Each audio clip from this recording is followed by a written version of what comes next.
प्रातःकालीन स्नेह वंदन। आप सबको मेरा प्यार भरा नमस्कार और सुनते हैं आज की कहानी। एक बाज़ार से दो फ़कीर निकल रहे हैं। सांझ अजान का समय हो गया है और दूर मस्जिद से अजान की आवाज़ आई।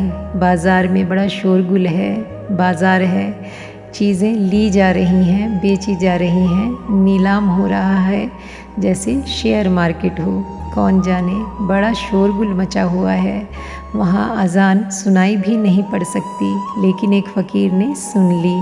उसने कहा कि भागे हम, वक्त हो गया है नमाज का। तो दूसरे फ़कीर ने कहा कि आपने हद कर दी, कैसे सुन ली इस शोरगुल में? यहाँ किसी ने नहीं सुनी।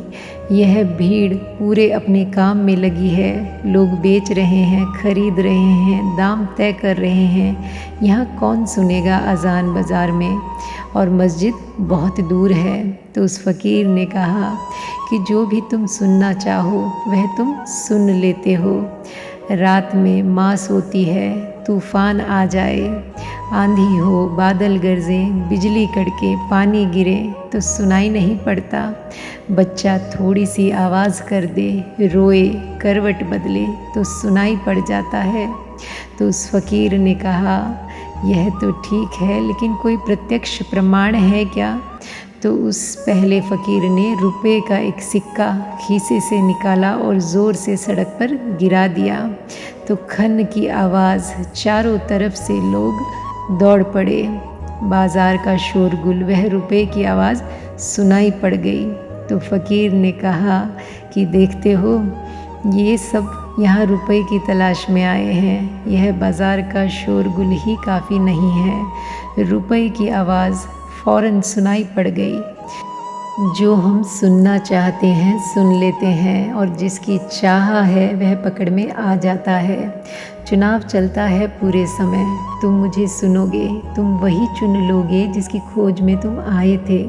तुम वह ना सुन पाओगे जो मैंने कहा। तुम्हें मस्जिद की अजान शायद सुनाई ना पड़े, रुपए की खन की आवाज़ सुनाई पड़ जाएगी। चाह तुम्हारा द्वार है और चाह से तुम भरे हो, और एक चाह नहीं, अनंत चाहें भीतर भरी हैं। और इन भरी हुई चाहों के बीच भीतर से कैसे तुम देखोगे, कैसे तुम सूंघोगे? कठिन है, असंभव है। सद्गुरु ठीक कहते हैं कि अभी तुमने एक संसार निर्मित किया है अपनी वासना से। इस वासना को हटा लो, यह संसार पूरा तिरोहित हो जाएगा।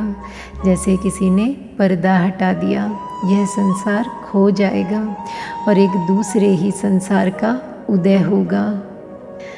तब तुम कुछ और ही देख पाओगे, और जो तुम देखोगे वही सत्य है। जब भीतर चाह ना रही तो जो भी देखा जाता है वही दर्शन है। जब भीतर चाह ना रही तो जो सुना जाता है वही श्रवण है। जब भीतर चाह ना रही तो जो सूंघा जाता है वही गंध है। तब वह शुद्ध है और तब उसका रूप सत्य का है। आज के लिए बस इतना ही। मिलते हैं एक नई और प्यारी सी कहानी के साथ। तब तक के लिए thank you God and thank you universe.